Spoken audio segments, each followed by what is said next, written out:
Pakistan cricket board نے بنگلہ دیش کے خلاف آئندہ ٹی20 سیریز کے لیے 15 رکنی اسکواڈ کا اعلان کر دیا، جس کی قیادت middle order better Salman Ali آغا کریں گے۔ سیریز کے تینوں میچز 20، 22 اور 24 جولائی کو ڈھاکہ میں کھیلے جائیں گے۔ کھلاڑیوں میں ابرار احمد، احمد دانیال، فہیم اشرف، فخر زمان، حسین طلعت، خوشدل شاہ، عباس آفریدی، صاحبزادہ فرحان، محمد حارث، سائم ایوب، سلمان مرزا، محمد نواز اور سفیان مقیم شامل۔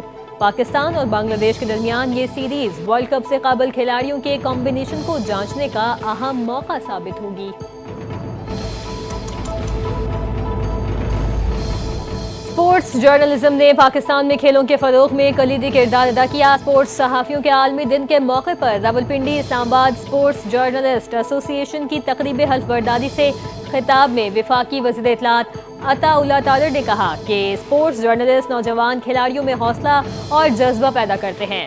گراس روٹ سے قومی سطح تک کھیلوں کو اجاگر کرنے میں صحافیوں کا کردار قابل ستائش ہے۔ پاکستان میں اسپورٹس جرنلزم نے مثبت روایت قائم کی ہے۔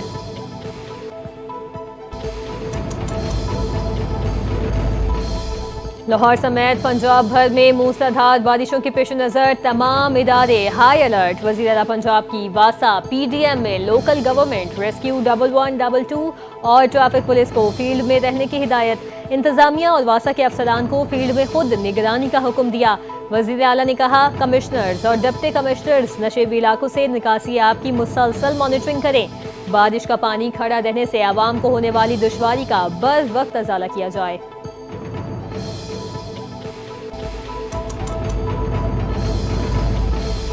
لیاری میں عمارت گرنے کے واقعے پر چیف سیکرٹری سندھ نے تحقیقاتی کمیٹی قائم کر دی۔ کمشنر کراچی کی سربراہی میں 5 رکنی کمیٹی حادثے کی وجوہات کا تعین کرے گی۔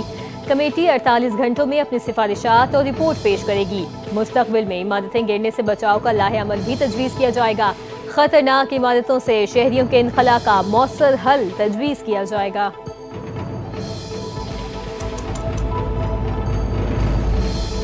افغانستان سے سرگرم دہشت گرد تنظیمیں صرف ہمارے لیے نہیں پوری دنیا کے لیے خطرہ ہیں۔ ہمیں افغان سرزمین سے ٹی ٹی پی کے دہشت گردوں کی دراندازی کا سامنا ہے۔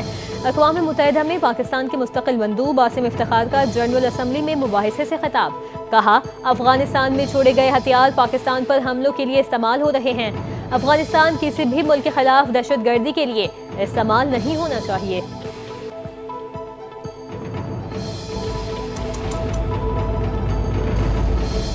وزیر داخلہ محسن نقوی کا حوالہ ہنڈی اور بھکاری مافیا کے خلاف سخت ایکشن کا حکم۔ بھکاریوں کو بیرون ملک بھجوانے والے ایجنٹ مافیا کی سرکوبی کا بھی حکم۔ ایف آئی اے کراچی زون کے دورے پر محسن نقوی نے کہا حوالہ ہنڈی میں ملوث بڑے بڑے لوگوں پر ہاتھ ڈالا جائے۔ بھکاری مافیا پاکستان کے امیج کو خراب کر رہا ہے۔ بیرون ملک سے ڈی پورٹ ہو کر آنے والے بھکاریوں کی گرفتاری یقینی بنائی جائے۔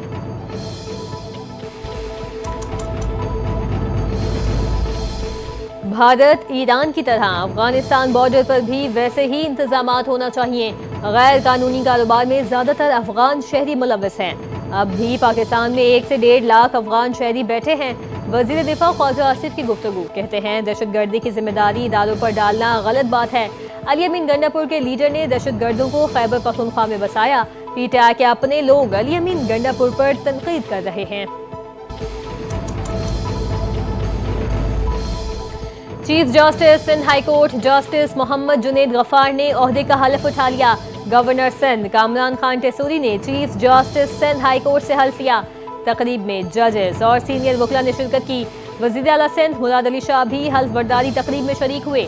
تقریب حلف برداری پہلی بار اپنی اس جگہ ہوئی جہاں بانی پاکستان محمد علی جناح نے بطور گورنر جنرل حلف اٹھایا تھا۔ وفاقی حکومت کا پینشنرز کی پینشن میں 7% اضافہ۔ وزارت خزانہ نے نوٹیفیکیشن جاری کر دیا۔ اضافے کا اطلاق ریٹائرڈ سویلین آرمڈ فورسز اور سول آرمڈ فورسز پینشنرز پر ہوگا۔ اطلاق 1 جولائی 2025 سے یا اس کے بعد ریٹائرڈ ہونے والے پینشنرز پر لاگو ہوگا۔ نوٹیفیکیشن کے مطابق گزشتہ 3 سال سے خالی اسامیاں ختم کر دی گئیں۔ نئی اسامیوں کی تخلیق پر پابندی برقرار رہے گی۔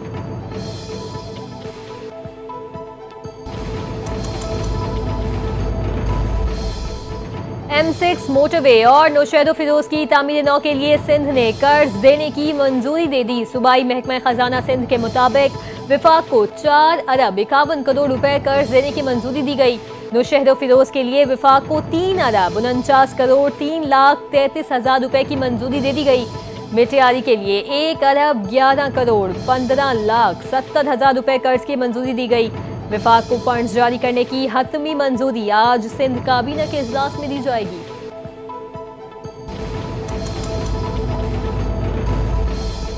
اگر اپوزیشن میں ذرا بھر بھی اخلاقی جرات باقی ہے تو وہ مخصوص نشستیں لینے سے انکار کر دے۔ مخصوص نشستیں صرف پاکستان تحریک انصاف کا حق ہے۔ پختونخوا کے مشیر اطلاعات بیرسٹر سیف کا بیان کہتے ہیں فارم 47 کے ذریعے پہلے ہی پی ٹی آئی کا مینڈیٹ چلایا گیا۔ حکومت نے پی ٹی آئی کو ختم کرنے کے لیے ہر ممکن حربہ آزمایا مگر ناکام رہی۔ پی ٹی آئی کا حق چھیننا نہ صرف جمہوری اصولوں کی خلاف ورزی ہے بلکہ یہ ایک نئی سیاسی روایت کی تباہ کن ابتدا ہے۔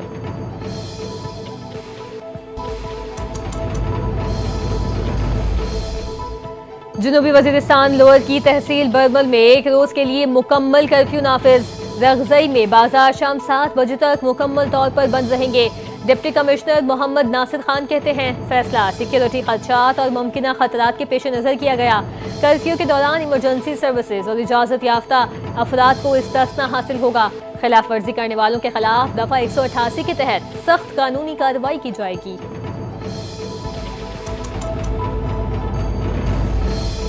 انسان دوستی کی عظیم مثال مشہور سماجی کارکن عبدالستاریدی کو بچھڑے 9 برس بیت گئے۔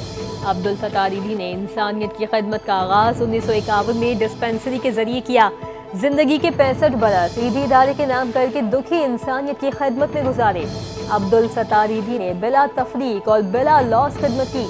عبدالستاریدی کو حکومت پاکستان نے 1989 میں اعلیٰ ترین سول ایوارڈ نشان امتیاز سے نوازا۔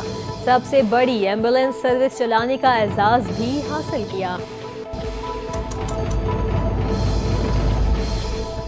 تحریک آزادی کشمیر کے نوجوان رہنما برہان مظفر وانی کی شہادت کو 9 برس مکمل۔ کشمیری عوام آج کا دن تجدید عہد کے طور پر منا رہے ہیں۔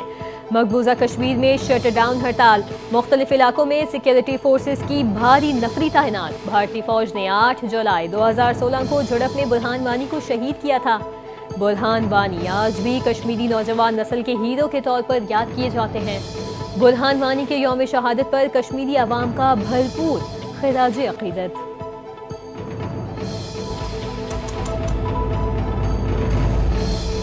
برہان وانی زندہ ہیں اور آزادی کی اذان جلد بلند ہوگی۔ کشمیری نوجوان رہنما برہان مظفر وانی کی برسی پر ایک جذباتی ویڈیو پیغام جاری کرتے ہوئے حریت رہنما یاسین ملک کی اہلیہ اور کشمیر کوز کی سرگرم رکن مشال ملک نے کہا کہ سلام ہے اس ماں پر جس نے برہان کو جنم دیا اور اس بیٹے پر جو زندہ ہو کر بھی شہادت کی چادر اوڑھ گیا۔